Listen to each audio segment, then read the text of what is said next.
Hello again, this is Matthew Miller from the ZDNet Mobile Gadgeteer. This is my second video for the Sprint 4G series where I talk about using the overdrive in my life. Now in that first video I just kind of gave you an introduction to what my plan was and the device itself. I didn't really talk too much about setting it up or using it. Today's session is going to be on connecting the overdrive to a number of devices. My new Apple iPad, a Zune HD with the FC Sounders logo on the back, and a Nintendo DSi. Now, you can connect virtually any Wi-Fi enabled device to the overdrive to get your signal, but I figured we walk through kind of how that happens. I'll do it generically, and then it can apply to these different devices. So let's pull out the overdrive and start it up, and we'll walk through a little bit here.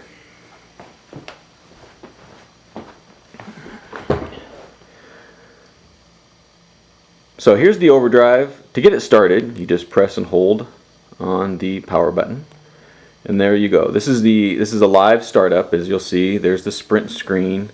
Now I'm currently at my house, and we may see a 4G signal. It goes off and on. It usually has a good 3G signal. Sometimes I do find a 4G signal in the area, in this Tacoma area that is, which is about 40 miles south of Seattle. So as you see, there's a little status screen, overdrive, mobile hotspot, and then there we go with the connection startup slider going back and forth. You'll see that the power button will flash intermittently as well. My cat is scratching furniture in the background there. Sorry about that.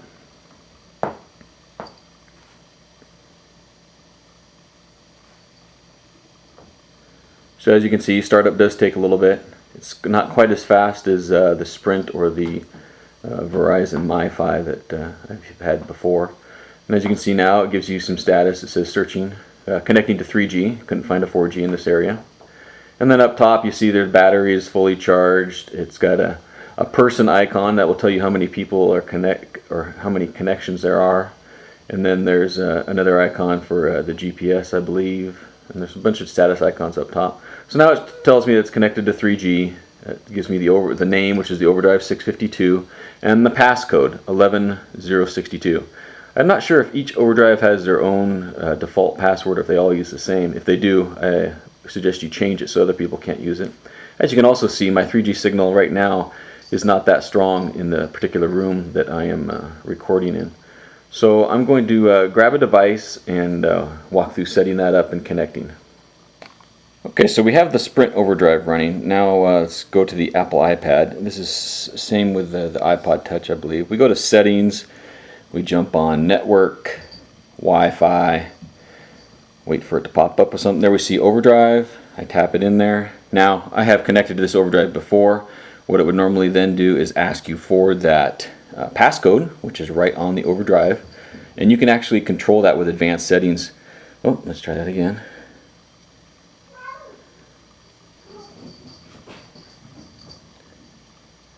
So here my cat is going a little crazy. I'm going to have to go take care of her for a second. Okay, so now I'm connected.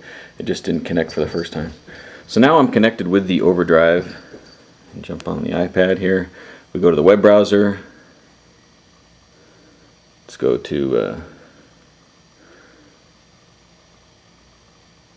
so if we go to the web browser, as you can see, there's a bunch of favorites there. Let's go to, I'll just type it in here actually. Type in my blog.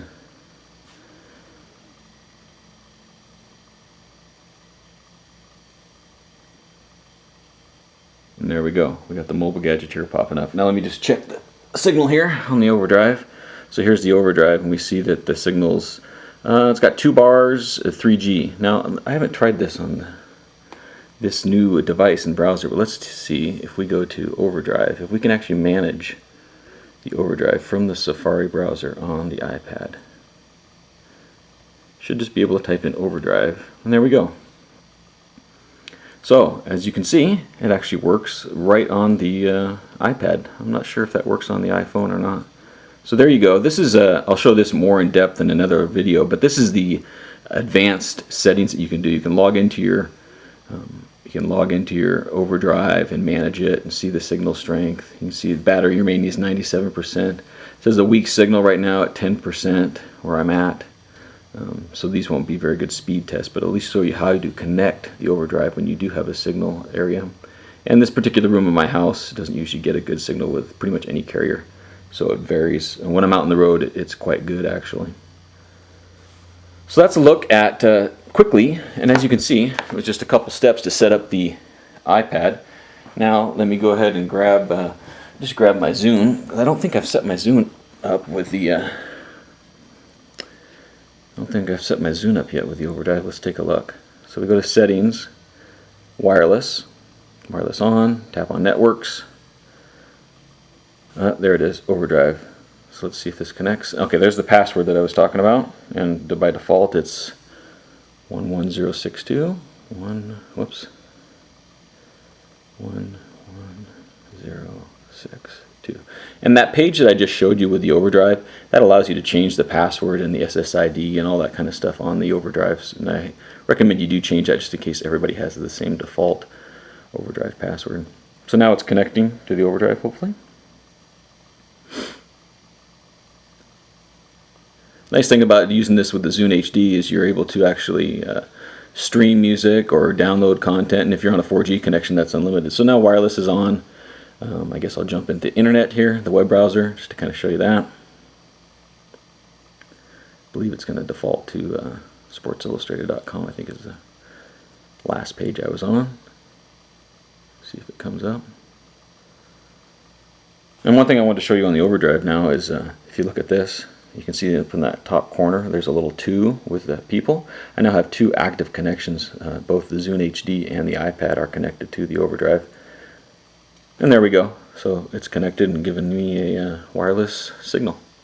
So as you can see, it's quite easy to set up a wireless connection with the Overdrive and get on the network with a multitude of devices. I mean, I could do it with a DSi, PSP, iPod Touch, pretty much any Wi-Fi enabled device. And you don't even have to have a password. You can actually set up an open connection on the Overdrive as well. One other thing I'll show you real quick on the Overdrive. So sometimes, well, it will because you set this, it times out. You simply tap once and there you go, you can see your status screen. I really like this versus the MiFi because it will give me battery life and connection, at least an indication of connection strength, and tell me how many people are connected to the Overdrive. So that's a look at connecting multiple devices to the Sprint Overdrive. Stay tuned for more as I look further into the functionality of the Sprint Overdrive and the 4G connection. Thanks for watching.